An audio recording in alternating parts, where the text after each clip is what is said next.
Subscribe करें हमारे YouTube channel को और बेल आइकन को प्रेस करें हमारे लेटेस्ट वीडियोस को देखने के लिए।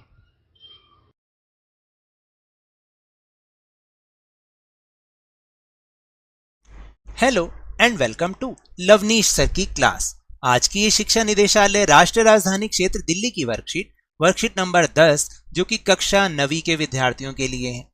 यह ली गई है सामाजिक विज्ञान के लोकतांत्रिक राजनीति से और इसमें हम फिर से एक बार हमें संसद क्यों चाहिए इस विषय पर चर्चा करेंगे, यानी कि पिछले भाग से आगे की चर्चा करेंगे। तो उपविषय जिस पे हमने चर्चा करनी है उसका नाम है कि हमें संसद क्यों चाहिए।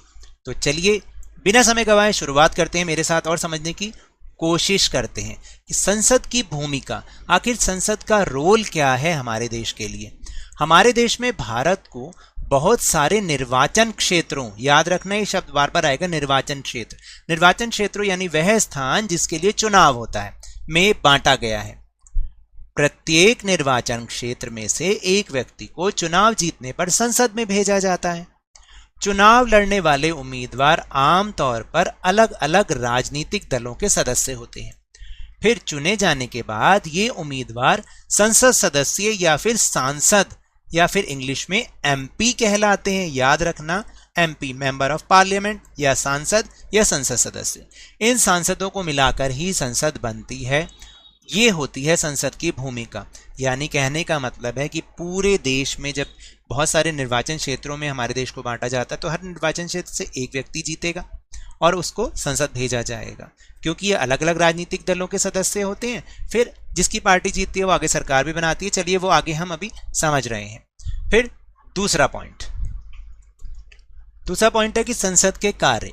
संसद के चुनाव हो जाने के बाद संसद को निम्नलिखित कार्य या काम करने होते हैं। कौन कौन से काम? सबसे पहला काम है राष्ट्रीय सरकार का चुनाव करना। आप तो जानते हैं ना कि इस समय हमारी राष्ट्रीय सरकार या केंद्र सरकार कौन है? वो है बीजेपी और उसके सहयोगी दल, ठीक है, जिसको हम एनडीए की सरकार भी कहते हैं। याद आया? भारतीय संसद राष्ट्रपति, राज्यसभा और लोकसभा को मिलाकर बनती है, जैसा पिछली बार हमने समझा ही था। लोकसभा चुनाव के बाद बहुमत प्राप्त राजनीतिक दल की ही सरकार बनती है, यानी जिस पार्टी को बहुमत मिलता है उसकी सरकार बनती है। कभी कभी बहुमत ना होने की दशा में गठबंधन सरकार भी बनती है, यानी बहुमत के लिए जितना नंबर चाहिए होता है, तो मान लीजिए तो 2 या 3 पार्टी जब मिलकर सरकार बना देती हैं तो उसको हम गठबंधन की सरकार कहते हैं। संसद में बहुमत प्राप्त दल का विरोध करने वाले राजनीतिक दल विपक्षी दल कहलाते हैं, यानी जो सरकार में शामिल नहीं होंगे दल, संसद के लोग, जो चुने हुए लोग हैं जो सरकार में शामिल नहीं है, वो सारे के सारे क्या कहलाएंगे? विपक्षी दल। जैसे कि इस समय मुख्य विपक्षी दल कौन है? कांग्रेस पार्टी। फिर प्रधानमंत्री सत्ताधारी दल का मुखिया होता है। सत्ताधारी दल कौन होता है? शासन करने वाला दल जो होता है।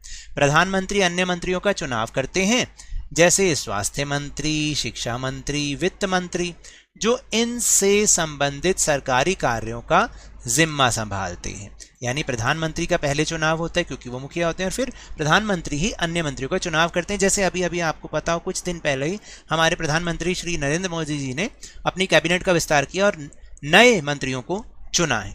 फिर संसद का दूसरा कार्य कि सरकार को नियंत्रित रखना। अब सरकार को कैसे नियंत्रित रखती है संसद? यानी सरकार के ऊपर भी कोई ना कोई कंट्रोल करने वाला है, वो है संसद। संसद कैसे करती है? संसद के सत्र में सांसद प्रश्नकाल के माध्यम से सरकार के कामकाज के बारे में जानकारियां हासिल करते हैं। इसके जरिए संसद कार्यपालिका को नियंत्रित करती है। समझ में आया अब कि प्रश्न काल के माध्यम से ही सरकार के कामकाज के बारे में जो संसद है जानकारियां हासिल करेगी। सवालों के माध्यम से सरकार को उनकी खामियों या कमियों के लिए आगाह किया जाता है, उन्हें अलर्ट किया जाता है कि आप गलती कर रहे हैं। इस तरह सरकार को भी जनता के प्रतिनिधियों यानी कि सांसद के द्वारा जनता की राय जानने का मौका मिलता है। सरकार से सवाल पूछना किसी भी सांसद की बहुत महत्वपूर्ण जिम्मेदारी होती है। यानी वो लोग जो विपक्षी दल हैं वो सरकार से प्रश्नकाल के समय प्रश्न पूछते हैं और वो प्रश्न जनता की राय होती है। लोकतंत्र के स्वस्थ संचालन में विपक्षी दल भी एक महत्वपूर्ण भूमिका निभाते हैं। वे सरकार की नीतियों और कार्यक्रमों की कमियों को सामने लाते हैं। और तीसरा काम है कानून बनाना। कानून बनाना संसद का एक महत्वपूर्ण कार्य है। संसद में एक संवैधानिक निसहित संवैधानिक विधि द्वारा कानून बनाए जाते हैं। ठीक है, तो अब हम चल रहे हैं अपने प्रश्नोत्तर की ओर।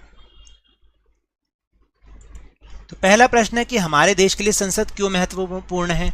देखिए, इसका उत्तर ये हो सकता है कि यह सरकार का एक विधायी अंग है, यानी कि जिसमें कानून बनते हैं, तो वो वाला अंग है। यह कानून बनाने की प्रक्रिया में मदद करता है और समय समय पर नए कानून भी पेश करता है और संसद के कार्यकारी अंग को नियंत्रित करता है। सरकार के कार्यकारी अंग को नियंत्रित करता है, यानी कि सरकार को ये नियंत्रित भी करती है, इसलिए संसद महत्वपूर्ण है। फिर दूसरा प्रश्न है कि राष्ट्रीय सरकार कैसे बनती है। देखिए, भारतीय संसद राष्ट्रपति, राज्यसभा और लोकसभा को मिलाकर बनती है। लोकसभा चुनाव के बाद बहुमत प्राप्त राजनीतिक दल की ही सरकार बनती है। कभी कभी बहुमत ना होने की दशा में गठबंधन सरकार भी बनती है, जैसा मैंने ऊपर आपको अभी समझाया भी था। फिर प्रश्न नंबर 3, संसद सरकार पर कैसे नियंत्रण रखती है। तो संसद के सत्र में सांसद प्रश्नकाल के माध्यम से, मैंने समझाया था, सरकार के कामकाज के बारे में जानकारियां हासिल करते हैं। इसके जरिए संसद कार्यपालिका को नियंत्रित करती है और सवालों के माध्यम से सरकार को उनकी खामियों या कमियों के लिए आगाह भी किया जाता है, यानी सरकार को चेताया जाता है कि आप गलती कर रहे हैं। और अब प्रश्न 4, आपके अनुसार संसद हमारे लिए क्यों जरूरी है। अब आपके अनुसार बताना है। देखिए, मेरा सुझाव है, आप अपना सुझाव खुद भी लिख सकते हैं अगर आपके कोई विचार है तो। मेरे अनुसार संसद इसलिए जरूरी है क्योंकि इसमें नागरिक अपने चुने हुए प्रतिनिधि भेजते हैं, क्योंकि हर व्यक्ति तो शासन नहीं चला सकता ना, इसलिए जनता अपनी इच्छा अनुसार अपने प्रतिनिधियों को संसद में भेजती है जो जनता के हित में फैसले लेते हैं। तो ये तो थी आज की वर्कशीट। अगर मेरे इस तरह समझाने से अब आपको समझ में आने लगा है तो इस चैनल को ज़्यादा से ज़्यादा लाइक कीजिए, शेयर कीजिए और सब्सक्राइब भी कीजिए और जल्दी से 50K यानी 50,000 तक पहुंचा दीजिए। लेकिन याद रखिएगा, बाहर जाते समय मास्क अवश्य लगाएं क्योंकि कोरोना अभी भी फैल रहा है और अपनी बारी आने पर टीकाकरण जरूर कराएं क्योंकि कोरोना को हराना है और ज़िंदगी को एक बार फिर से सुहाना बनाना है। और इसके बाद अरे भाई, स्कूल भी तो जाना है। तो इसी उम्मीद के साथ बहुत बहुत धन्यवाद।